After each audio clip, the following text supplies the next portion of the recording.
Hi again, me again, James from RCR Wireless. We have a roundtable session now about this idea of some kind of mythical plug and play, copy and paste, off the shelf private 5G solution. And I'd suggest this has always been a promised land of sorts, that an easy system can be easily delivered to all kinds of different enterprises in all kinds of different industries, just like an enterprise Wi-Fi network.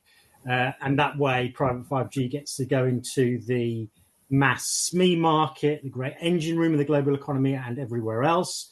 And so this is a big and important topic. And to discuss it, I'm joined by Stephen Leotis, who is president and co-founder for Moso Networks, Fergal Concannon, who is vertical business development manager at Druid Software, and Garrett Hill, who is chief executive at X2Nsat. So, gentlemen, thanks for being here. And what a great topic we have. And maybe just to start, we can do some introductions, and if we can go around the horn, you can each introduce yourselves, say a little bit about yourselves, your companies, what you do, maybe a little bit of your kind of industry worldview, if you like. And perhaps Stephen, going clockwise, we'll start with you. Sure.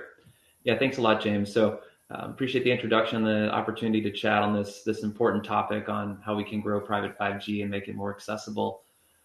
So Moso Networks, we're a US-based company designing, building, manufacturing these simple, flexible, yet scalable and cost-effective private 5G solutions. So we're building the RAN technology that powers these kind of Wi-Fi-like deployments with simple all-in-one access points, connecting to various ecosystem leader core providers like Druid on the call here, to make these solutions a lot more accessible from existing IT and OT teams. So we're vertically integrated engineering. We design and build, manufacture all of our products and put them together to deliver these turnkey solutions with partners like X2N for different customers. Lovely. And maybe Fergal will get to you next, seeing as if we start with the network, if you like. Fergal? Okay, my name is Fergal Concannon. I'm vertical business development manager with Druid. I work with the CTO office and the innovation teams on developing the product so that it's usable in a non-telecoms environment and easily managed by non-telecom staff. So simplification of the process of onboarding devices, making that user experience very fluid and intuitive. And Druid's been around since the year 2000, so we've a good pedigree in this space. And we've evolved as the technology has evolved. And we're seeing in the industrial space how we can actually adapt our product to make it more attainable to the operational technology staff in those types of industries, whether it's utilities, mining, industrial, etc. Lovely. Thank you, Fergal. And Garrett? Yeah, good morning. My name's Garrett Hill. I'm the CEO and founder of X2Nsat. We're a 28-year-old California-based systems integration firm. We focus on private satellite solutions and now private cellular solutions. Our big market is the utilities, public utilities, oil and gas, and pipelines. Lovely. Okay. Thank you all. So this is your panel, everybody. Ask them questions. I've got a load, but feel free to ask them. You have your ask the speaker box in your window, so ask away and we will get to them towards the end of this session. We have about 25 minutes. So Stephen, let's go back to yourself and start with this kind of concept, if you like, of plug and play and how real it is in practice. What do enterprises, and I think you've all kind of referenced it a little bit already, but what do enterprises want from their private 5G system in terms of the functionality and management of it, I guess, and what are they currently getting generally, broadly in the market? Sure. Yeah, big questions. I'll try to keep it concise and brief here as we go through. But enterprises are really run on connectivity, whether it's team calls or highly automated manufacturing facilities, and most of it is improved with wireless, whether it's wireless today or could be wireless. And so we see enterprises investing in networks to solve real business challenges, things that are going to drive revenue, operational efficiency, or better customer experiences. And so, currently you have Wi-Fi is ubiquitous across industry verticals. But we do see problems with outdoor environments or use cases that need mobility or congested areas where we all have run into those issues, whether conferences or other types of spaces. So private 5G is really solving coverage challenge, low latency by delivering higher power opportunities with different spectrum, lower latency, built-in mobility and SIM-based security. And so out there on the market, there are a variety of different options, to introduce cellular, but we've been really focused on building as simple as possible solution, something, as plug and play as possible. And so, in practice, we mean removing the complexity of cellular deployment. So extracting all of those 3GPP jargon items that we kind of inundate ourselves talking in the industry, and getting networks up in a matter of hours and not weeks or months in some cases. And so we've been working on creating this idea of repeatable networks. Dare I say, easy button here, but trying to eliminate those barriers from day 0 installation through to day 2 management of these networks. So Stephen, I cover this industry quite a lot, and I feel like we talk about this a lot, and the idea of blueprints and repeatable networks and this kind of stuff, and I'd suggest there are other companies which present themselves at least as Wi-Fi like in terms of their 5G propositions. Just can you get into that a little bit for us from the Moto point of view, and what's different about your system versus, I guess, the kind of legacy network vendors which are coming to this space, but also there's a bunch of others out there. So what makes you different? And I guess the follow-up question, have you made a bunch of design choices within your system to kind of jettison features or something like that to remove some of that complexity? Sure. Yeah, it's not an easy task, and I do agree that for years now we've been talking about how to do this. Just a point of reference from a recent customer discussion. We have some customers doing events or different kind of pop-up networks for broadcasting and other on-demand kind of deployment spaces. And so, traditionally they've had networks that, can take 40 minutes to come up, and they fire up our system that's been pre-integrated, building on this blueprint, and it comes up in 3 minutes. I say 3 minutes, that's power to connecting devices. And we've seen this incredible kind of transformation of aha moments where you can walk into meetings now, you can put an access point on a desk, give it internet connectivity, and you fire it up in a matter of minutes. And so customers are able to take that technology, right? So Moso's integration with core partners like Druid and others, where we're simplifying the architecture from having a large back-end server requirement where you need an IDF and lots of complex LAN kind of integrations, to saying, hey, you can do this with just an access point, or you can do it with an access point plus a small compute. And so we're deploying this across many verticals today, and you go from proof of value to scale and actual deployment very quickly with this architecture. Okay, and Fergal, maybe to bring you back in, just you like you say, Druid's been around a while in this market. I should suggest you probably work with everybody more or less, but this relationship and this kind of integration work you're doing with Moso, is that different? Just give us a sense of what you're doing, there, and how that brings simplicity, if you like. Well, we're very similar in our approach, as we both see that the actual market does need vendors that are actually simplifying the configuration of the RAN, but also the configuration of the core and what's presented to the user, okay, so that it's something that they're capable of operating. We've continued to do that with the Druid core over the years, trying to make it as easy an experience as possible for the end user who's actually deploying. From standing up the core to actually delivering the actual full network needs to be a seamless experience. We've done everything we can on the core side in Druid, and we're seeing with Stephen, with his development on the Mosa Labs radio product, the RAN product from Mosa Labs, that it's a similar approach that's been taken there. And I've seen how fast you can stand up his RAN in comparison to some of the other vendor brands that we've worked with over the years.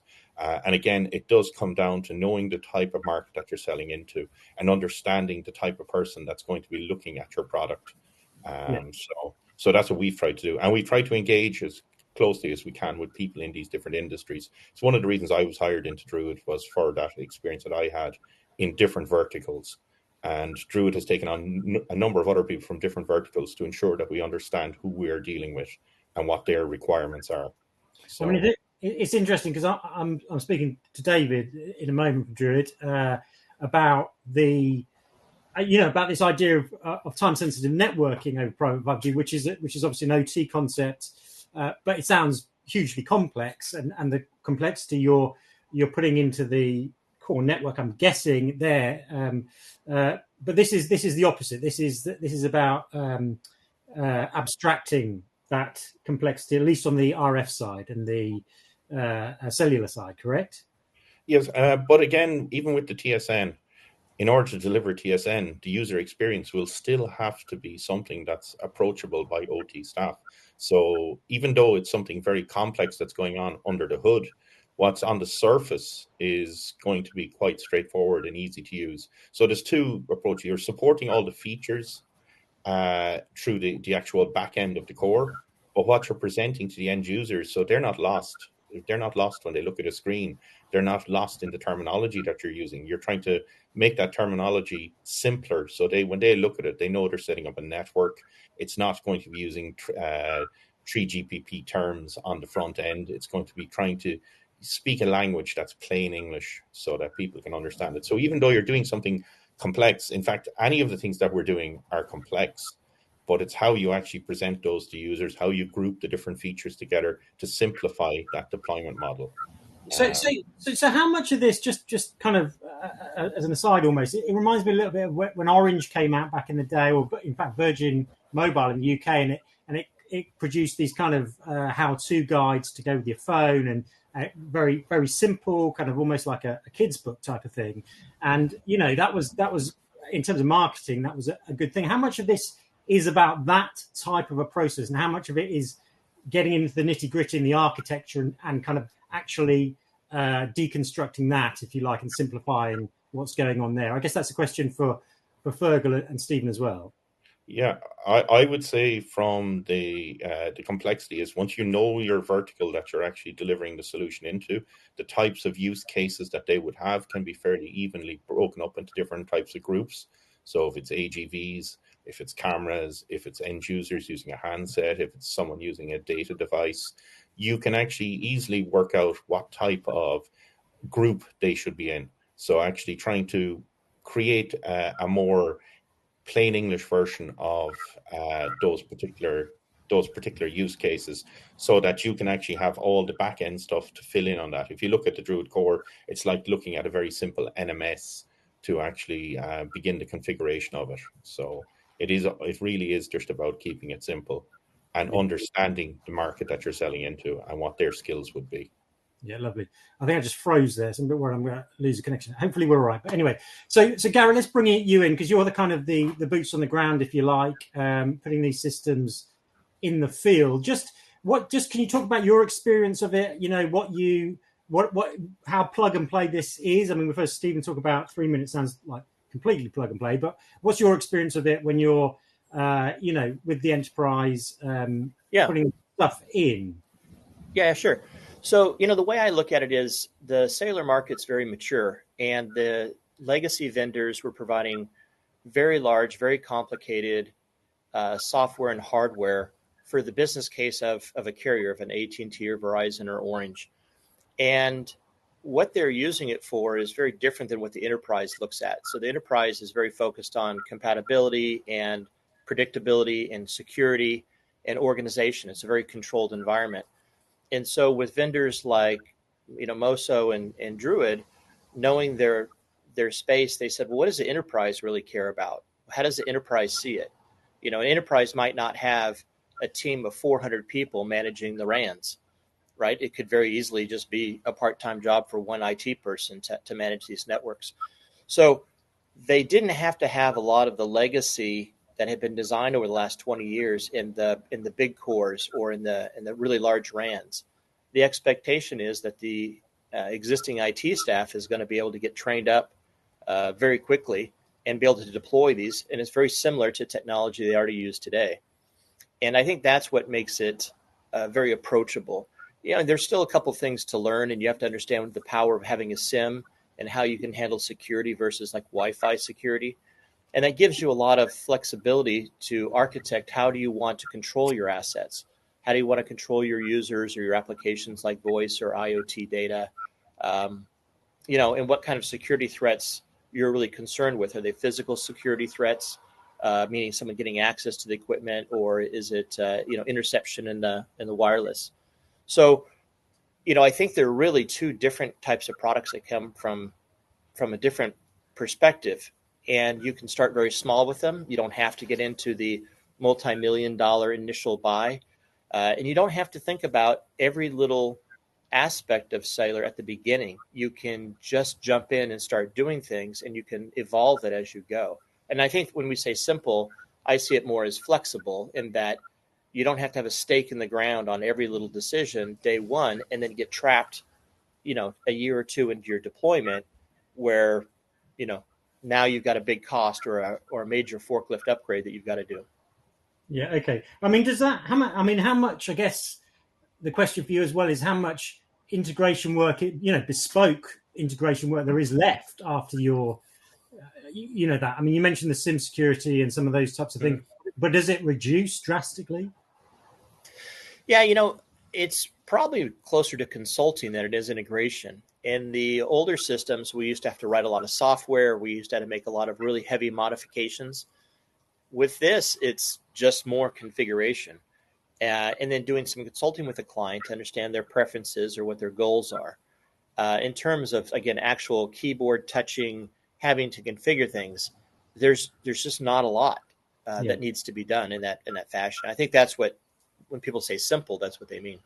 Yeah. Okay. And you, the three of you, your companies together have a project together, at least one I know of anyway, with a number of kind of utilities out in California, which again, you think of utilities, and Garrett, I know that's the kind of one of the verticals you're already focused on, but that is kind of rugged, remote, it's mission critical. It's not the kind of environment perhaps you'd say this is where a plug and play, light touch kind of network goes. It sounds like a heavy engineering job. Just can you talk around that project? I don't know what you can say, but can you explain, Garrett, just what you've been doing?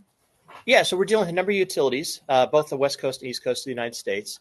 And in the cases, the early cases, what they're looking for is they have remote areas that maybe don't have any cellular coverage, but they have assets that they need to, cellular-based assets they do need to get operating.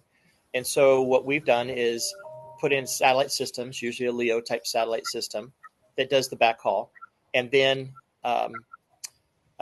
build an outdoor cellular system in an area. Now, you could think of like a lake or a powerhouse or a dam, and the applications would be things like security cameras or voltage regulation, other safety devices, door access, a gate access, those sort of applications that run on them. And this is a very nice solution because they can take an area, they can mount the radios sometimes on a tower, but other times on existing structures. And, they might be looking at a service area that's a kilometer or 3 or 4 kilometers, in diameter, sometimes much, much smaller, sometimes just like 2 acres. But it's just, it's beyond what they can get with Wi-Fi. And they don't have the same type of security, and they don't have the same access to the devices that you do in the 5G world. So by enabling the site as 5G and putting it onto their network, they have a seamless ability to deploy more assets or manage the assets that they have. Yeah. Okay. Stephen, can you talk about a little bit about that project from your point of view and what it kind of, I guess how it works as a test case? I mean, I guess you've got plenty you could discuss, but just because we're in this company, maybe you can discuss that one. Yeah, absolutely. And these utility deployments are unique. We've talked about the energy and oil and gas and utility space and kind of a macro voice kind of in the past. I need these really large scale coverage deployments. But what we're actually seeing is that, this type of industry, let's say in the vertical space, has, these locations of connectivity that are needed. In the US, maybe it's a unique kind of asset in different locales. But so, going to these companies that historically don't really have any expertise in cellular, making it accessible. So in this particular case, we're deploying this mission critical, redundant system, that's needed for connectivity over the satellite connection that X2InSat is providing. And so when we talk about simple, it doesn't necessarily mean it has to strip away all of those mission critical functions, redundancy, data security and sovereignty, all this stuff you're getting with these networks. And with this initial kind of multiple utility kind of engagements, we are proving that out. And we're hopeful that, as it starts to become more public, we can, bring it out in the utility space where they see, hey, there's options out there that I don't need very heavy lift kind of macro derivative products. I can deploy, these access points all in one radios with maybe minimal compute on site for each one of these deployments. Yeah. And Fergal, is this a model for everything, other verticals, and I mentioned it at the top, there is this big untapped SME market, which is really actually 90% of the global enterprise or whatever in real terms, and so is this what is needed, I guess, to get to that kind of 10 million factory count, those 3 million warehouses, which was bandied around as a forecast years and years ago for private networks? Is that the way for that this goes mass market? Presumably this is what has to happen in the end. Yes, you do need to have a solution that actually fits the market that it's actually been targeted at. As you said, the SME market is a strong market. It's large. There's a lot of players out there, and it's not that small. It's quite. They can be quite big, these enterprises, but they don't have the same type of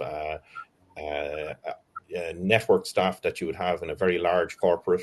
So they would be needing a lot more hand-holding through the whole process. And that even comes down to helping them with spectrum, helping them with the whole, how they would actually build out their network.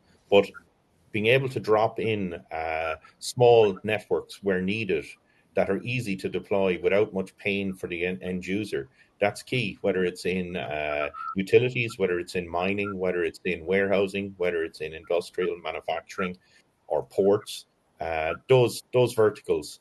They need a solution that is very, very easy to rapidly deploy when needed. And that's also scalable and has all the redundant features that you would expect in a larger network, which Stephen had touched on already. So I won't repeat what Stephen has said.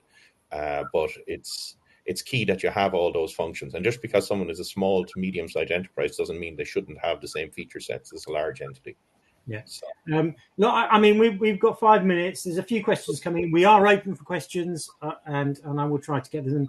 But just there's one here about spectrum. I feel like we kind of covered that a little bit earlier, Stephen, but in your previous session with Leo. But maybe you can just touch on that. How that's managed, because at the end of the day, that is an issue, isn't it? It's not a standardized, globalized kind of band for shared spectrum, for instance. Everybody's operating slightly different bands. You've got to negotiate all of that stuff in different markets. But just and you will have a view of the US, which is got this well-worked CBRS system. But just give us some context around how you bring simplicity to that. Yeah, so we see CBRS being adopted across everything from the utility space to warehouses that are connecting autonomous vehicles, and it's been a reliable solution in that space across the U.S. So, domestically, we see that as a fantastic option. There are spectrum, we'll say, fallback solutions that we see some customers adopting as a fallback for different kind of connectivity, but the primary is around CBRS. As you're looking globally, it's the same basic network architecture that we're talking about here. You're just changing the RF radio on the front end. That's really the regulated asset that changes across locales. But yeah, CBRS has worked fantastically and continues to be used everything from airports, large and small utilities, and other critical infrastructure for different enterprises.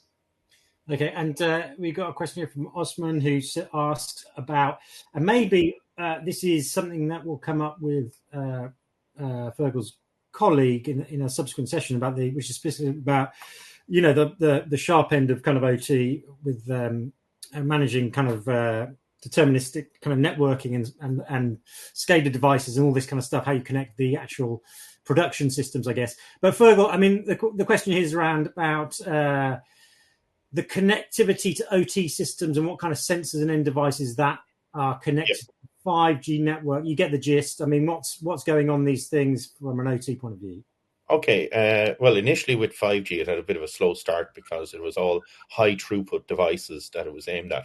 Hence, most of the modules that came to market were full 5G modules. RedCap wasn't available in the early days. RedCap is available now, which increases the amount of devices that are coming to market because it's lower cost to manufacture a RedCap device than it is to manufacture a full-blown 5G device. Less antenna systems needed, less amplifiers, filters, that kind of thing needed on the design. Easier to get the device certified as well. So that will lead to an increase. The spectrum that's allocated has an impact on the device as well. So like narrowband devices won't be available in certain blocks of spectrum because it doesn't make sense to have them in that space because the frequencies are too high, so they won't penetrate very far and battery life will be pretty poor on them. So we are starting to see a lot more devices coming to market now as more people are pushing the RedCap enabled products coming to market, which is making life a lot easier for people to make that decision to go with a 5G network as opposed to a different technology. Okay. So 2 minutes. I've got a question here on a test bid for 5G positioning service, PRS. Does anyone want to have a swing at that one? Or should we? I don't really know what that one means, but there's. I'll just one note there. We are seeing accurate positioning is possible on these indoor 5G networks. We know it's a challenge, and an opportunity for 5G to solve. I'd say it's a developing technology and something to look out for as a feature on these networks. Yeah. Okay. So I'm going to do a quick round of questions if I can. Quite short answers. Garrett, that utility network or those utility networks and that consultancy/integration role going into the management of the system with these with the Moso Druid combination, who is managing that? Is there a short-term handover where you're in charge and you're directing operations, or is it essentially you've handed it over and kind of walked away? Not walked away, you're on the end of the line, but it's the in-house IT team that's doing it. Yeah, so usually with a deployment, we'll handle all of the functions as they start rolling out devices and then train up the staff. And then most common, we'll assume a level 2, level 3 support, and their internal staff will handle the day-to-day administration, day-to-day provisioning of users, adds, moves, changes, that kind of stuff. Yeah, okay. And have I got time? I don't know if I've got time. What do I do? Stephen, for the record, let's bottom this one out, shall we? Just with a final word to you, just for the record, because people talk to me about like an 80-20 rule for modularity versus bespoke kind of design. Is the Moso promise / ambition as it stands now that you can copy and paste a 5G network across sites, across industries, or is this essentially what we're talking about now, a kind of version 1.0 of that? So I would say we're beyond 1.0. 1.0, I'd say let's go try it out at a site and kind of just past beta. We're delivering these kind of networks with the partners here on the call with many different verticals, and it is a live it's an opportunity for any company of any size that wants to test out private 5G or scale it, depending on their journey, to really experience this. So it is a real thing today. Copy paste with blueprints. We can help you get started as an SI, a managed service provider, who wants to deliver networks to enterprises, and then in turn, the enterprises can get access to this technology very, very quickly. So getting over that barrier is really what we're trying to break down here. With as a small medium enterprise, you can get started with this technology to solve these problems, and it doesn't have to take millions of dollars to do it. You can do it affordably and very quickly. Lovely. I've got to stop. We're a minute over. I apologise. We could talk all day, I know. Thanks so much to Stephen from Moso Networks, Fergal from Druid Software, Garrett from X2NSAT. We have a new session starting now. Joe Gilbert from GSMA's handling a panel with a couple of international airports. It should be good. But from us for now, thank you, and I'll see you in a bit. Okay? Thank you. Thanks, James.